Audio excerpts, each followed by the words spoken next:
He's Nils Pihl. You got a bag?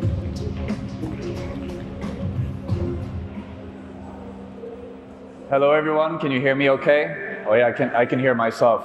Quick show of hands, anyone in here from Hong Kong? All right, some Hong Kongers. Then of course, you will recognize the first slide that I'm going to show behind here. I'm going to be talking about Satoshi's legacy today. I'm going to make the controversial claim that it's not Bitcoin. I'm going to make the controversial claim that 100 years from now, what we will remember Satoshi for is giving AI the sense of space.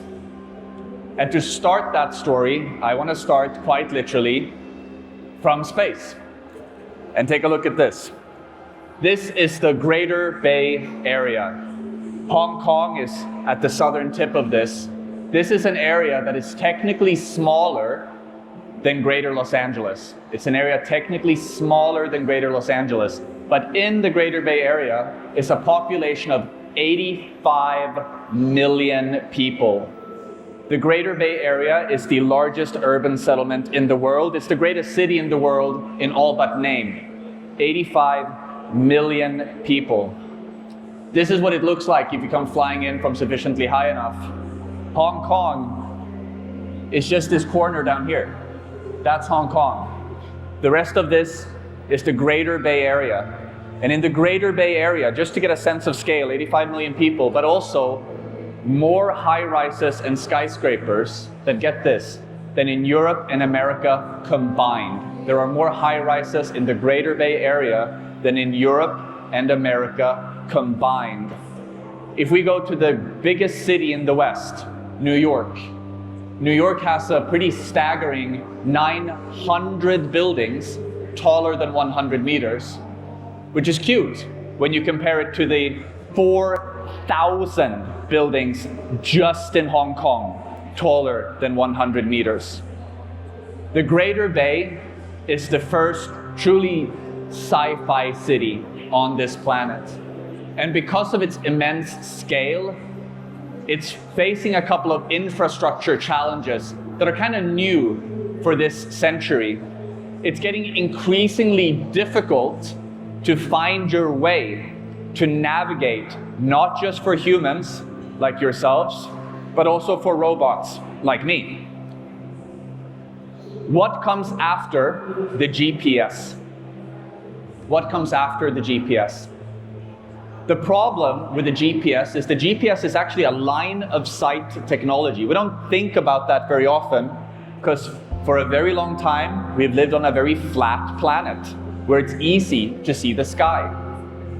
But in most places in the Greater Bay Area, it's not that easy to get line of sight on a satellite. In here, it's not very easy to get line of sight on a satellite. If you open Google Maps right now, Google Maps does not know you're in front of this stage. It doesn't know you're on this floor. It barely knows you're in this building.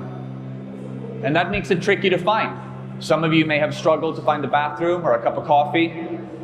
So what comes after the GPS? How can we teach not just the 85 million people that live here now, the 100 million people that will live here by 2030, but also the increasing amount of self-driving cars, robots, delivery drones? How can they navigate this space? The problem is that machines like self-driving cars need to have a sense of physical space. They need two things.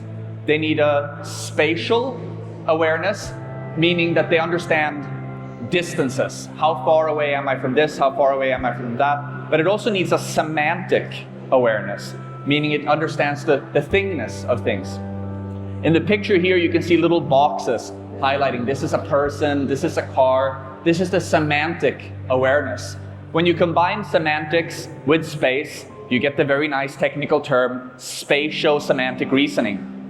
Robots and AI need spatio-semantic reasoning to be able to navigate complex spaces.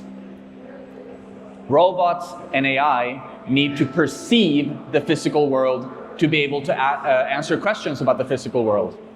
Let's say, for example, that you wanted to ask an AI, how many square meters of carpet would I need to buy for the WOW Summit if I spilled my coffee on here, right?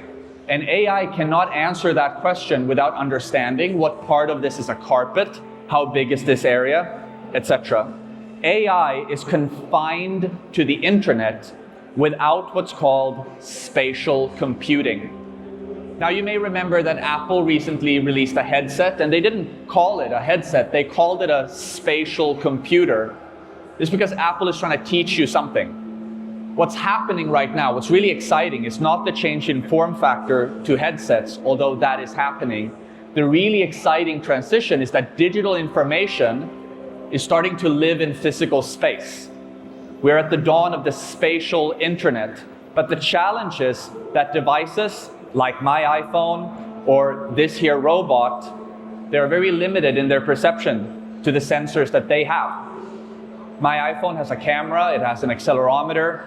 I've got a nice iPhone, so it's got a LiDAR, but the range of the LiDAR is only 5 meters.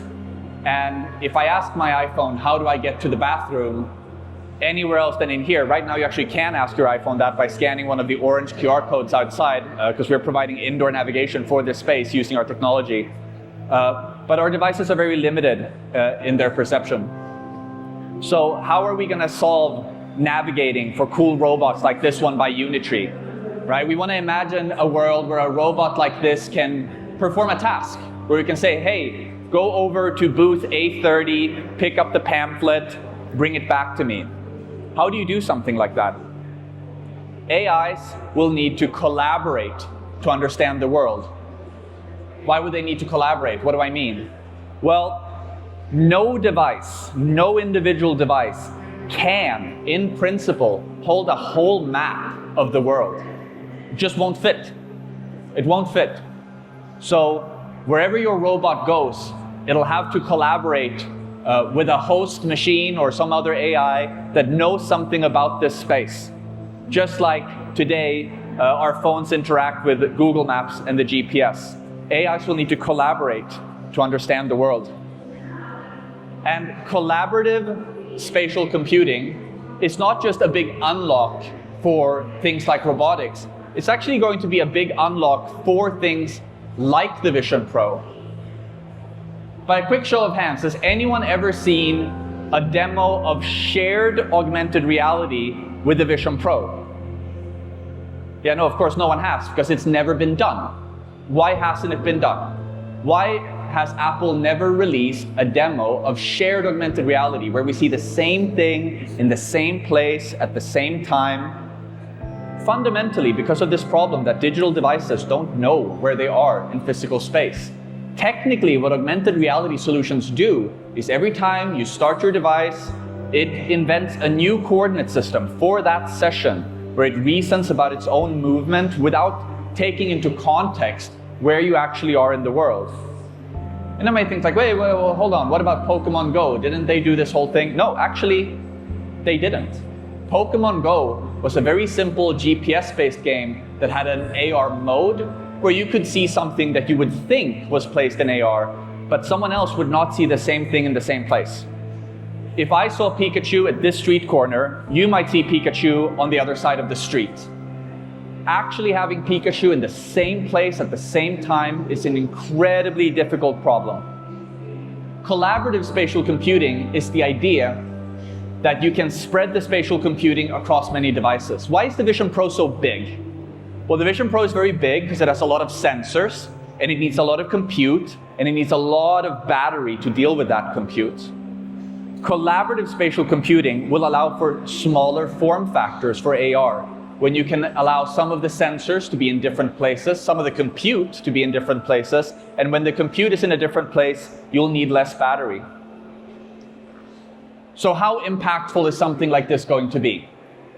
Now is where I'm going to go completely off the rails and either get you excited or completely alienate you. I believe in my heart of hearts that over the next 20 years, the world economy will grow by 10x. And it's going to grow by 10x in ways that might surprise us a little bit. We're going to see orders of magnitude more transactions, but they're going to be much, much smaller than we're used to. And the reason for this is over the next 2 decades, our civilization's population of creative, thinking, productive decision makers will grow to about 100 billion as we introduce artificial intelligences that make decisions on our behalf. I believe that within 20 years, we will see roughly 10 decision makers per capita. So even if we level out at around 10 billion humans on the planet, which for the record I think we will push 100 billion decision makers. And these decision makers will have to make a lot of decisions. Cumulatively, we'll probably be looking at something like 10 to 100 million transactions per second globally for these artificial intelligences to be able to make decisions on our behalf.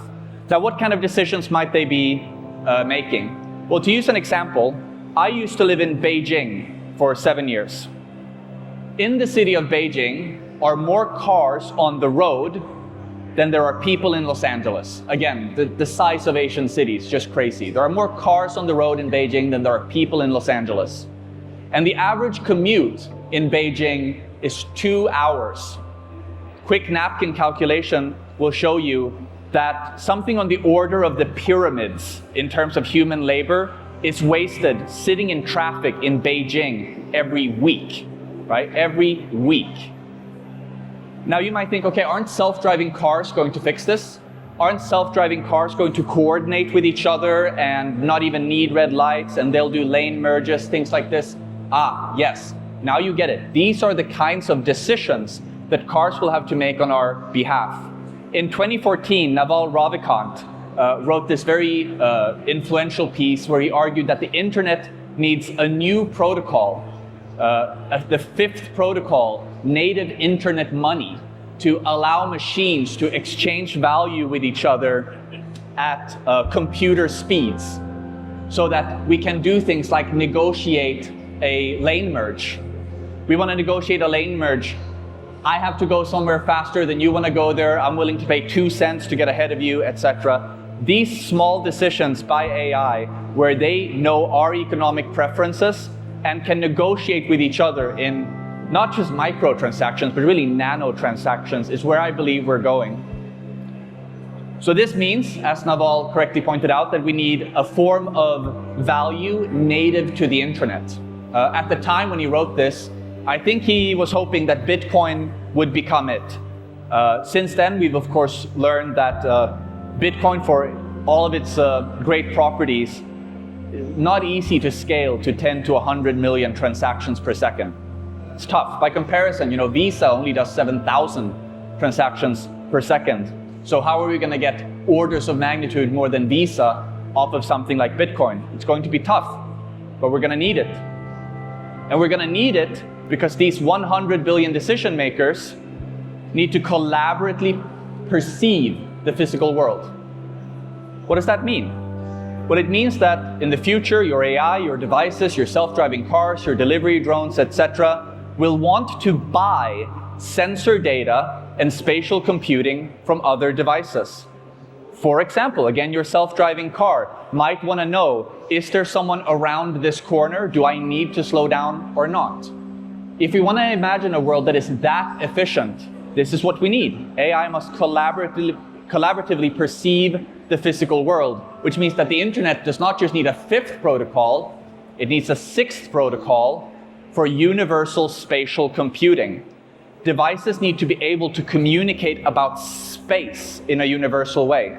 And we are very far from that today. In fact, even though 3D gaming has been around for decades now, there is not even a consensus about how to label the 3 axes. Which one is X, which one is Y, which one is Z? There's not even consensus on that in 3D gaming. So not only are devices in different coordinate systems, today they're in different coordinate systems. So we're very far from having a universal spatial computing protocol, but we need it. So just like the GPS replaced the compass and paper maps before, something else is going to replace the GPS. What comes after the GPS? Let's return to this question. I believe what comes next is DePIN, decentralized physical infrastructure networks. More precisely, I believe that we're going to see civilization-scale infrastructure funded, owned, and operated by the people, not by corporations, not by governments, but by people themselves putting up their data and their compute to collaborate. And I think one of the most important DePINs that will ever be built is the decentralized machine perception network. The decentralized machine perception network is a network of devices and sensors where you can exchange spatial data and value with each other to reason collaboratively about space. That's what we have been building at Auki. We're building a protocol that we call the posemesh, which is a DePIN for AI perception. And it's live today. You can test it. You can scan any of the orange QR codes outside and try it. Also, for a chance to win prizes. The posemesh is an external sense of space for machines. It's something that your AI or your device can connect to understand the space that you're in so that it can solve spatial tasks. And if you try it out today, you have a chance to win a 1,000 USDT. So do try to scan one of the orange QR codes and see if you can find the treasure. If you found what I spoke about interesting, I recommend you go to auki.ai and read our white paper. I'm a bit over time, so thank you so much for listening. I'll see you guys out on the floor. All right, thank you. Oh, we're gonna want a photo of you. Auki Labs. Share your vision.